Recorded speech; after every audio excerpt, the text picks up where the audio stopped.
वंदे मातरम। कर्मचारी साथियों, जैसे कि आपको पता है चुनाव प्रक्रिया शुरू है और विभिन्न पोलिंग पार्टियों की प्रशिक्षण है वो प्रथम राउंड के प्रशिक्षण शुरू हो चुके हैं या समाप्त हो चुके हैं।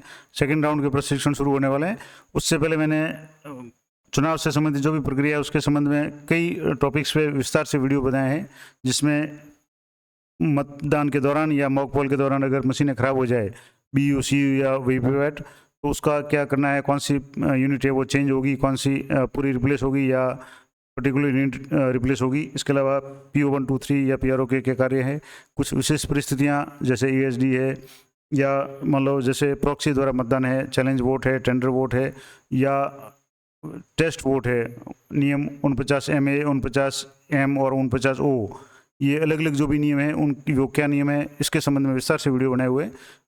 वो वीडियो आप जरूर देखें। आज के वीडियो में चर्चा करेंगे मॉक पोल की प्रक्रिया के बारे में। तो जैसे कि चुनाव आयोग का निर्देश है, इस बार चुनाव से पहले 90 मिनट पहले मॉक पोल की प्रक्रिया शुरू की जानी है। उस समय आपको किन किन बातों का ध्यान रखना है, कितने समय तक आपको एजेंट्स का इंतजार करना है, क्योंकि 7 बजे अगर मान लो चुनाव का समय है तो आपको 90 मिनट पूर्व यानी 1.5 घंटे पूर्व यानी 5:30 बजे मॉक पोल की प्रक्रिया शुरू करनी है। तब जाकर के आपके 1.5 घंटे यानी 90 मिनट में ये सारी प्रक्रिया पूरी होगी। तो मॉक पोल की प्रक्रिया आपको अनिवार्य रूप से करनी है। इसके कारण भी आपको बता दूं कि मॉक पोल की जो भी स्लिप वगैरह होगी उसको आपको एक अलग लिफाफे में सील करके रखना पड़ेगा। दूसरा, आधे से या लगभग आधे वो जो भी मतदान केंद्र है उन पे वेबकास्ट होगा यानी लाइव टेलीकास्ट होगा। तो आपको जो भी चुनाव आयोग के निर्देश है उसकी अक्सर से पालना करते हुए प्रक्रिया पूरी करनी है। तो मॉक पोल क्या होता है, तो मॉक पोल का मतलब हो गया कि एक तरह से डमी पोल, यानी जैसे कोई भी ड्रिल होती है, मॉक ड्रिल होती है, उसी तरह से यदि मतदान से पूर्व मतदान की पूरी प्रक्रिया एक बार करना, जिससे ये साबित हो जाए कि जो मशीनें हैं, चाहे वीवीपैट है या CU या BU है, वो सही तरीके से काम कर रही है। और उसके बाद में उसमें जो भी वोट जिस जिस कैंडिडेट को वोट दिए वो वोट उसी कैंडिडेट को जा रहे हैं, ये तसल्ली हो जाए। और उसके बाद में मशीन सही तरीके से काम करी, यानी उसमें से डाटा है वो उसको क्लियर करना है और उसके बाद में उसकी सीलिंग वगैरह करनी है और एजेंट्स की उपस्थिति में ये सारा काम करना है, ताकि एक तरह से निष्पक्ष रूप से चुनाव प्रक्रिया संपन्न की जा सके। तो मॉक पोल बहुत ही महत्वपूर्ण प्रक्रिया, चुनाव प्रक्रिया का भाग है। अब इसमें आपको क्या क्या करना है, तो सबसे इम्पोर्टेंट बात ध्यान रखनी है कि कई बार पहले जो मॉक पोल किया जाता था या कुछ जो मतदान कर्मचारी होते थे वो एक ही टेबल पे रख करके मॉक पोल कर देते थे। जैसे एक टेबल पे CU रख दी, पास के टेबल पे BU रख दी और उसको मतदान दे रहे और बैलेट इशू कर रहे हैं। अब की बार इस तरीके से नहीं करना है। आपको मॉक पोल के लिए निर्धारित जो कंपार्टमेंट में जो रियल पोल है, वास्तविक पोल के दौरान जो सी परिस्थिति होगी उसी के अनुसार आपको मॉक पोल के दौरान भी करना है। यानी वास्तविक वोट होगा उसमें क्या होगा कि जो PO 3 है उसके पास में CU रहेगी, वीवीपैट और BU बैलेट यूनिट है वो वोटिंग कंपार्टमेंट में रहेगी। उससे 5 मीटर जो लंबी केबल है वो जोड़ करके CU तक पहुंचानी है। तो ये सारा काम उसी तरीके से करना है जिस तरीके से वास्तविक वोट हो। यानी मॉक पोल वास्तविक वोट का ही एक पूर्वाभ्यास है। तो इसके लिए मॉक पोल के लिए BU वीवीपैट को उचित रूप से संयोजित करके, यानी उनका कनेक्शन करके मतदान कक्ष में यानी वोटिंग कंपार्टमेंट में जो भी उसमें रखना है। और CU का संचालन तृतीय मतदान अधिकारी की टेबल पर रख कर ही किया जाना है। ये विशेष ध्यान रखें, क्योंकि इसकी लाइव टेलीकास्ट भी होगी और आपको एजेंट्स को सारा ये करके प्रोसेस बताना है। अब एक मतदान अधिकारी वोटिंग कंपार्टमेंट में मतदान अभिकर्ताओं द्वारा बैलेट यूनिट पर की जाने वाली गतिविधियों पर नजर रखने हेतु उनके साथ उपस्थित रहेगा और मतदान अभिकर्ताओं द्वारा दर्ज किए गए मतों का हिसाब रखेगा। कहने का मतलब हुआ कि जैसे मॉक पोल होगा उसमें कम से कम 50 वोट है वो दर्ज करवाने हैं। तो 50 वोट क्रम से 1 नंबर के कैंडिडेट को, फिर 2 नंबर के, फिर 3 नंबर के, फिर 4 नंबर के कैंडिडेट को, नोटा सहित जितने भी कैंडिडेट है उनको बराबर संख्या में वोट दर्ज करवाने। और इसके लिए मतदाता एजेंट जो भी है उनका ध्यान रखने के लिए मतदान कर्मचारी एक कोई भी होगा। जैसे PO 3 है वो मतलब उस पर कंट्रोल यूनिट पे बैठेगा, तो बाकी जो भी PO 1 या PO 2 या PRO है वो कम से कम एक मतदान कंपार्टमेंट में रहेगा और उसका देखेगा, चेक करेगा। अब नमूने मतदान में कम से कम 50 वोट अवश्य डाले जाए और प्रत्येक उम्मीदवार अभ्यर्थी के खुले नीले बटन पर न्यूनतम 1 मत अंकित किया जाए। अब 50 मत का मतलब हो गया कि जैसे मान लो 7 कैंडिडेट है और नोटा सहित 8 हो गए, तो अगर 7 और प्लस 1 8 हो गए, 8 के अगर मान लो 6 डालेंगे तो 8 से 48 हो जाएंगे, तो कम हो जाएंगे। तो आपको प्रत्येक को 7-7 मत देने हैं, यानी 8 गुणा 7 तो 7 8 56 हो जाएंगे। तो कहने का मतलब हुआ कि न्यूनतम 50 देने हैं, 50 से अधिक हो सकते हैं और सभी को बराबर देने हैं, ये ध्यान रखना है। जितने भी कैंडिडेट नोटा सहित है सभी को बराबर वोट देने हैं, न्यूनतम 50 देने हैं, अधिकतम 50 से ज़्यादा हो सकते हैं। मान लो जैसे 10 कैंडिडेट है और तो नोटा सहित तो प्रत्येक को 5-5 देंगे तो 10 हो जाएंगे, 50 हो जाएंगे, कोई प्रॉब्लम नहीं। लेकिन अगर मान लो 11 कैंडिडेट है और 4-4 देंगे तो 44 होंगे, तो उनको कम से कम 5-5 देने हैं तो 55 हो जाएंगे। तो ज़्यादा हो सकते हैं 50 से, लेकिन कम नहीं होना है, ये ध्यान रखना है। दूसरा, किसी भी अभ्यर्थी का अभिकर्ता अगर उपस्थित नहीं होने की दशा में है, मतदान अधिकारियों में से कोई व्यक्ति या कोई दूसरा मतदान अभिकर्ता ऐसे अभ्यर्थी के लिए मत डाल सकता है, क्योंकि चूंकि ये प्रक्रिया है, इसमें सारे मत वापस एक तरह से क्लियर होंगे, डाटा क्लियर होगा। तो ऐसा नहीं है कि किसी जो भी उम्मीदवार है उसका अगर कोई एजेंट नहीं आया तो उसके लिए लंबे समय तक इंतजार करे। कोई भी दूसरा जो एजेंट है या मतदान कर्मचारी है वो उस कैंडिडेट का वोट डाल सकता है, क्योंकि ये सारा प्रोसेस है वो मशीन चेक करने के लिए किया जा रहा है। तो प्रत्येक जो उम्मीदवार है उनको प्रत्येक समान मात्रा में वोट देने हैं, ये ध्यान रखना है। इसके अलावा जैसे मॉक पोल के दौरान अगर मान लो मशीन खराब हो जाती है तो उस मशीन पे मॉक पोल का सर्टिफिकेट, मॉक पोल रिप्लेस का स्टिकर लगा करके उसको चेंज करना है और सेक्टर ऑफिस को देना है। मतदान मॉक पोल के दौरान अगर मान लो सीयू खराब होती है तो सीयू बदली जाएगी, बीयू खराब होगी तो बीयू बदली जाएगी, वीवीपैट खराब होगी तो वीवीपैट बदली जाएगी। अगर पूरी यूनिट मतलब नहीं बदली जाएगी, जो भी यूनिट खराब होगी वही बदली जाएगी। और वास्तविक पोल के दौरान अगर सीयू बीयू में से कोई खराब हो जाए तो पूरा सेट बदला जाएगा और एक एक मॉक पोल किया जाएगा। इसके संबंध में मैंने विस्तार से वीडियो बनाया है, वो वीडियो आप जरूर देखें। अब इसमें कुछ विशेष भी दिया हुआ है, मैं आपको दोबारा थोड़ा सा रिवीजन कर दूं। बाकी मैंने पिछले वीडियो में पूरा डिटेल में बताया है कि बीयू सीयू कब रिप्लेस होगी, रियल मतदान के दौरान क्या होगा और मॉक पोल के दौरान क्या होगा। तो यदि वास्तविक मतदान के दौरान वीवीपैट के अलावा किसी यूनिट यानी बीयू सीयू में कोई खराबी आती है तो पूरा सेट बदला जाएगा और प्रत्येक अभ्यर्थी के पक्ष में एक एक मतदान दिया जाएगा। यानी कि मॉक पोल है वो वापस करके एक एक वोट दे करके मॉक पोल क्लियर करके वापस मशीन को सील करना है। और ऐसी सभी यूनिट को सील करके पीठासीन अधिकारी अपने पास रखेगा, क्योंकि उनमें वोट रिकॉर्ड होगा, मत दर्ज होगा, भले चाहे एक ही वोट पड़ा हो। और यदि वास्तविक मतदान के दौरान अगर वीवीपैट में खराबी आती है तो केवल वीवीपैट को बदलना है और उसके लिए कोई मॉक पोल की आवश्यकता नहीं होगी।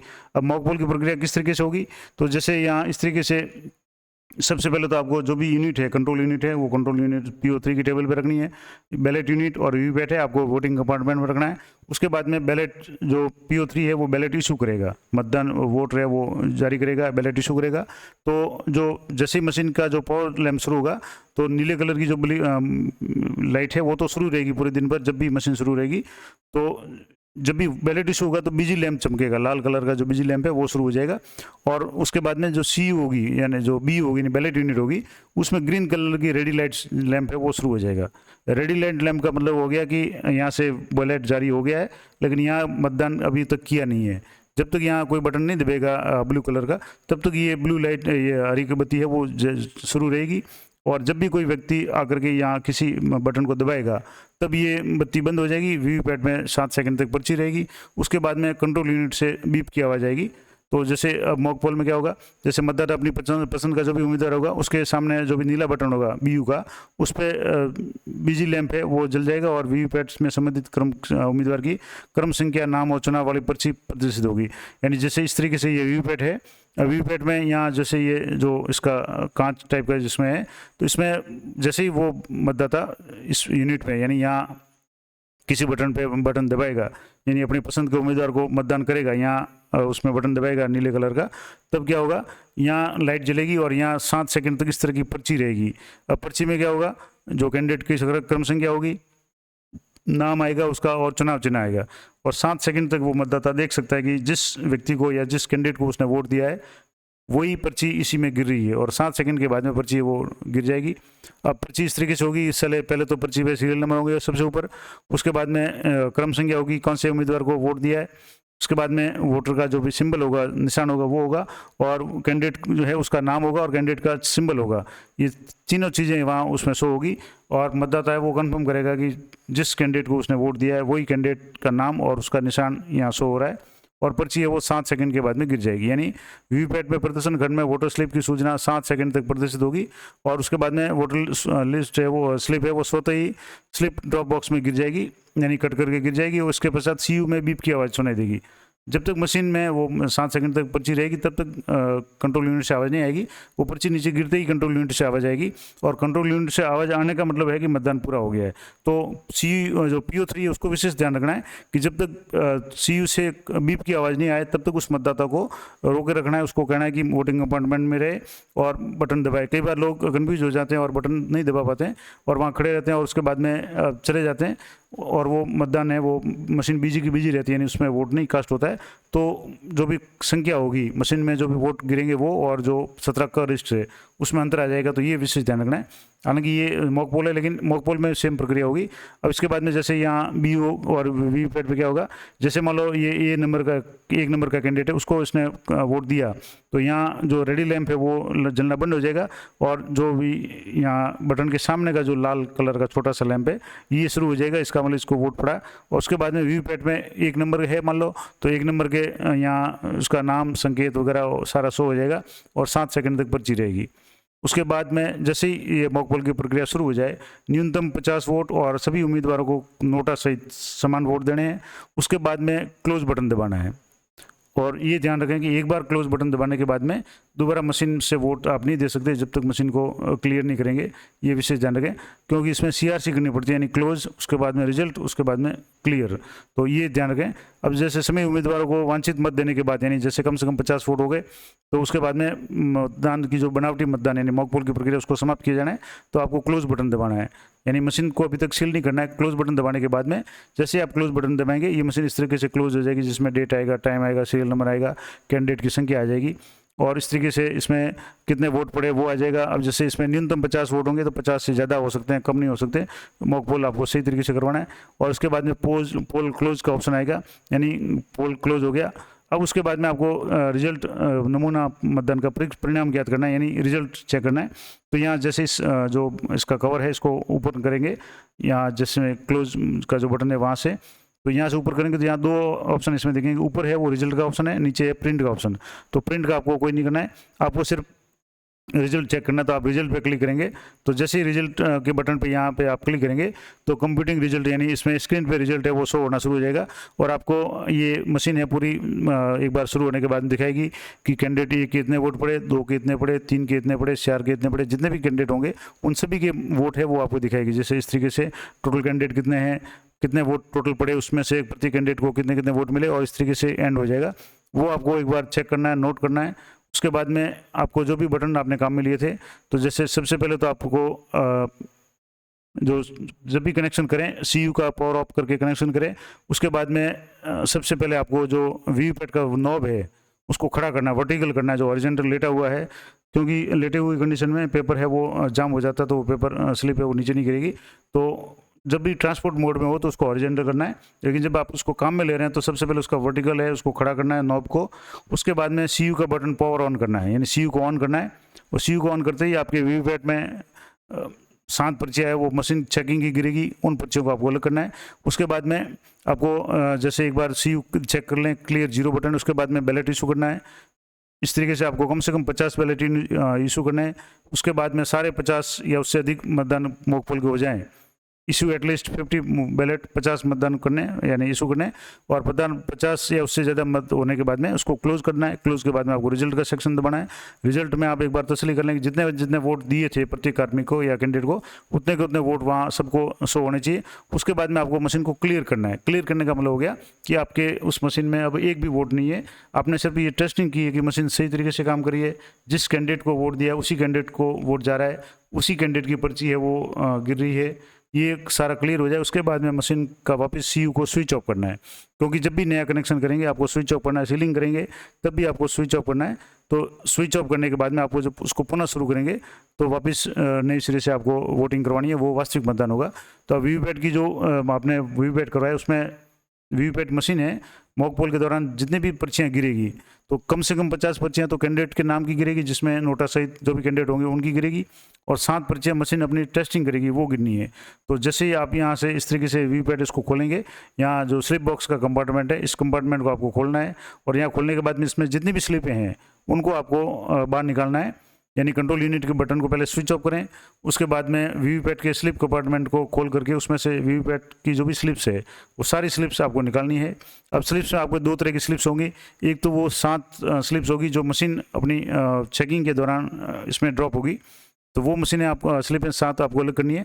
यानी पावर ऑन करते ही सेल्फ टेस्ट स्लिप के रूप में 7 जो पर्चियाँ गिरेगी वो मशीन अपनी चेकिंग की गिराएगी, जिसमें इसकी बैटरी वगैरह या अन्य जो भी सेंसर वगैरह उन सब की चेकिंग करेगी। तो वो पर्चियाँ अलग आपको करके रखनी है। उसके बाद जितने भी उम्मीदवार कैंडिडेट वाइज, कैंडिडेट 1 की पर्चियाँ कितनी, 2 की कितनी, 3 की कितनी, वो सारी पर्चियाँ आपको एक अलग करके रखनी है। 7 पर्चियाँ वो अलग रखनी है, कैंडिडेट की अलग रखनी है। और जो भी एजेंट है उनको बताना है कि जितने वोट प्रत्येक कैंडिडेट को दिए थे उतनी की उतनी पर्चियाँ उन कैंडिडेट की गिरी है, बतानी है उसको। उसके बाद में आपको पूरा अच्छी तरह से उसमें हाथ घुमा करके आप देख लें कि कहीं भी एक भी उसमें कोई भी पर्ची है वो रह नहीं गया है, क्योंकि आपको काउंट होगा जैसे आपने 50, 54, 55 जितनी भी है वो आ जाएगी और 7 पर्चियाँ अलग आ जाएगी। सभी को आपको काउंट करके उसको एक अलग लिफाफे में पैक करना है। अब जैसे push the cover down and close the compartment, इस तरीके से जो भी वीवीपैट का जो पर्ची का जो कंपार्टमेंट है उसको आपको कवर करना है, फिर उसको सील करना है। इस तरीके से इसको सील करना है, क्योंकि अब उसके बाद में जो वास्तविक मतदान होगा तब पर्चियाँ हैं वो अंदर ही रहेगी, उनको आपको बाहर नहीं निकालना है। तो ये ध्यान रखना है, इसको वापस आपको सील करना है। Then VVPAT slip compartment has to be sealed as shown above by polling officer at the polling station after mock poll, यानी मॉक पोल के बाद में इस कंपार्टमेंट स्लिप का जो कंपार्टमेंट है उसको सील करना है। बैटरी सेक्शन को आपको सील नहीं करना है, क्योंकि बैटरी कभी भी बदली जा सकती है। उसके बाद में मॉक पोल की जितनी भी स्लिप्स होगी उन स्लिप्स के पीछे एक मोहर लगेगी, मॉक पोल स्लिप। इस तरह की जो मोहर है वो आपको प्रत्येक मॉक पोल की स्लिप के पीछे लगानी है, यानी put this seal on the back of VVPAT slips. जितने भी वीवीपैट की जो मॉक पोल की स्लिप है उन सभी के पीछे आपको इस तरह की मोहर लगानी है। मोहर लगाने के बाद में आपके जो भी सामग्री मिलेगी उसमें एक काले कलर का एक लिफाफा मिलेगा। उस लिफाफे में आपके यहाँ पिंक पेपर सील इसके ऊपर लगी हुई होगी। अब इस लिफाफे में आपको जो भी पिंक पेपर सील लगा हुआ लिफाफा है उसको आपको लिफाफे को सील लगा करके बंद करना है। उससे पहले लिफाफा खोल करके उसमें जो भी एंट्रीज है, मतदान केंद्र का नाम वगैरह, भाग संख्या वगैरह, ये सारी एंट्री करनी है। उसके बाद में जितनी भी वीवीपैट की जो मशीनें मतलब पर्चियाँ जो है 7 पर्चियाँ अलग रख लें। उसके बाद में जो भी कैंडिडेट की वाइज जो पर्चियाँ आपने इकट्ठी की थी उन पर्चियों पे आपको पर्चियों को इस काले बॉक्स में इस लिफाफे में डालना है और इस पिंक पेपर सील को उसके ऊपर सील कर देना है। यानी लिफाफे में पर्चियाँ डालने के बाद में उसको सील करना है। सील करना किससे करना है, तो पिंक पेपर लगा करके उसको सील करना है। यानी इसके ऊपर ये पिंक पेपर स्लिप लगेगी और पिंक पेपर स्लिप इस पर क्रम संख्या वगैरह होगी और इस पर जो भी एजेंट है और स्वयं पीआरओ या जो भी मतदान अधिकारी है वो अपने साइन करेंगे। एजेंट्स के भी साइन करवा के इस ब्लैक कलर के जो लिफाफा है इसको चपड़ी से सील करना है और सील करने के बाद में उस पर पिंक पेपर सील लगानी है। उससे पहले जो भी पर्चियाँ हैं, जो मॉक पोल की पर्चियाँ वो इसमें रखनी है, ये याद रख करके आपको करना है। क्योंकि इसके बाद में आपको जो पीआरओ पीठासीन अधिकारी की जो रिपोर्ट होगी उसमें प्रपत्र भी होंगे जिसमें मॉक पोल क्लियर किया, मॉक पोल की पर्चियाँ लिफाफे में डाली, ये सारे आपको नोट करने पड़ेंगे। तो इस तरह की जो ये पर्ची होगी पिंक पेपर सील, जिसमें इसके क्रमांक हो गए, चुनाव आयोग होगा, इसमें बारकोड वगैरह भी होंगे। तो इस तरह की जो पर्ची है इसको आपको जो ये सील है पिंक पेपर सील, इसको आपको इस लिफाफे के ऊपर सील करने के बाद में लगाना है। एजेंट्स वगैरह के साइन करवा लें। अब वीवीपैट के समय कुछ विशेष बातें हैं कि मतदान के दौरान अगर वीवीपैट की बैटरी खराब हो जाती है तो बैटरी बदल जा सकती है। उसके लिए न तो आपको कोई मॉक पोल करवाना है न कुछ करवाना है और बैटरी कंपार्टमेंट को इसलिए सील करने की आवश्यकता नहीं है। और मॉक पोल के पश्चात वीवीपैट का जो भी ड्रॉप जो स्लिप बॉक्स है उसको आपको अनिवार्य रूप से सील करना है, क्योंकि उसमें से आपको पर्चियाँ वो बाहर नहीं निकालनी है। अब मॉक पोल का परिणाम दिखा करके जो भी एजेंट्स हैं उनको ईवीएम की काली प्रणाली से संतुष्ट करने के उपरांत क्लियर बटन दबाना है। यानी सारे जो भी रिजल्ट थे, जो भी वोट थे उनको एक बार क्लियर करना है, क्योंकि क्लियर नहीं करेंगे तो वो वोट मॉक पोल के जो सारे वोट है 50 या 55, 60 जो भी वोट है वो मशीन में बने रहेंगे तो सारे जो काउंटिंग में समस्या आ जाएगी। तो आपको वापस मशीन को क्लियर करना है। क्लियर करने के बाद में एक बार पुनः टोटल का बटन दबाएं और चेक करें कि मशीन में कोई भी मत नहीं है, यानी जितने भी मत मशीन में डाले गए थे वो सारे के सारे निरस्त हो गए हैं, शून्य हो गए। और एक बार सभी कैंडिडेट के वोट शून्य आ जाए उसके बाद मशीन को आपको सील करना है और वास्तविक मतदान करवाना है। तो इसमें लगा हुआ टोटल बटन दबाकर आश्वस्त करना कि मशीन में नमूने के मतदान के समय डाले गए सभी मत निरस्त हो गए। अब मशीन में सभी उम्मीदवारों के पक्ष में शून्य मत है और क्लियर बटन दबाने पर इस तरीके से जो मैसेज आएगा, या जैसे आप पहले इसको क्लोज कर दिया, उसके बाद में इसकी रिजल्ट आपने कर लिया, एजेंट्स को बता दिया, उसके बाद में इसको क्लियर करना है। तो CRC यानी पहले क्लोज करना है, फिर रिजल्ट और फिर C यानी क्लियर करना है।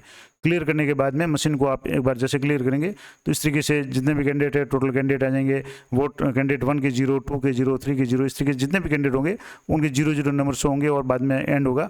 उसके बाद में आपको सबसे पहले मशीन का पावर ऑफ करना है, यानी CU का पावर ऑफ यानी मशीन को बंद करना है और उसके बाद में मशीन की सीलिंग करनी है। उसके बाद में आपको मशीन को वापस वास्तविक मतदान के लिए शुरू करना है। जब भी मतदान के लिए पहली बार शुरू करेंगे तो आपके उसमें वीवीपैट में 7 पर्चियाँ वो मशीन अपनी टेस्टिंग की गिराएगी, वो गिरने दें उसका कोई मतलब नहीं है। अब जो वास्तविक मतदान है वो शुरू होगा। तो मॉक पोल के दौरान क्या करना है आपको, जैसे पहला स्टेप है कि आपने क्लियर कर दिया, उसके बाद में सबसे पहले मशीन को शुरुआत में क्लियर किया, बैलेट इशू किया, सारे बैलेट 50 बैलेट इशू हो जाएं, उसके बाद में आपको क्लोज करना है। क्लोज के बाद में आपको रिजल्ट बताना है, पता करना है, और रिजल्ट देखने के बाद में आपको इसको वापस क्लियर करना है और उसके बाद में मशीन की सीलिंग करनी है। अब इसके बाद में आपको मॉक पोल का प्रमाण पत्र भी देना पड़ेगा। तो नमूने के मतदान की प्रक्रिया पूर्ण होने के बाद में आयोग के नवीन निर्देश के अनुसार पीठासीन अधिकारी उसे उपलब्ध कराए गए निर्धारित प्रपत्र में मॉक पोल प्रमाण पत्र जारी करेंगे। तो ये भी इस बार इम्पोर्टेंट है। तो मॉक पोल का जो प्रमाण पत्र है वो या अन्य जो भी डब आते हैं वो मैं आपको अलग से वीडियो में बताऊंगा। और जो भी PO1 या PO2 सॉरी जो भी PO2 जिसके पास 17 का रजिस्टर होगा उसमें भी एक सर्टिफिकेट मॉक पोल से संबंधित है, वो लिखना पड़ेगा। तो वो PO2 के जो कार्य थे उसमें मैंने पहले ही बता दिया, तो वो वीडियो भी आप जरूर देखें। तो ये पूरा प्रोसेस मॉक पोल का था, मैंने विस्तार से बता दिया। एक बार आपको समराइज कर दूँ कि सबसे पहले तो आपको मशीन को शुरू करना है। उससे पहले आपको वीवीपैट का जो भी नॉब है उसको वर्टिकल करना है, फिर CU का पावर ऑन करना है, फिर मतदान एजेंट जो भी है उनकी उपस्थिति में आपको मॉक पोल शुरू कर देना है। अधिकतम आपको 15 मिनट तक इंतजार करना है। जैसे मॉक पोल वास्तविक मॉक पोल से 90 मिनट पहले शुरू होगा, लेकिन 90 मिनट पहले कोई भी मतदाता या एजेंट नहीं आता है, तो आपको अधिकतम 15 मिनट तक इंतजार करना है। उसके बाद में आप अपनी प्रक्रिया मॉक पोल की शुरू कर दें, क्योंकि कम से कम 50 वोट आपको कास्ट करवाने हैं। उसके बाद में उसको क्लियर करना है और रिजल्ट सेक्शन भी करना है। उसको बाद में वो जो मॉक पोल की पर्चियाँ उसको भी सील करना है, तो उसमें काफ़ी समय लगेगा और आपका मतदान लेट हो जाएगा। तो आपको 15 मिनट तक अधिकतम जो भी एजेंट्स है उनका इंतजार करना है, और उसके बाद में 15 मिनट में जो भी एजेंट आ जाए उनकी उपस्थिति में आपको मॉक पोल की प्रक्रिया है वो शुरू करनी है।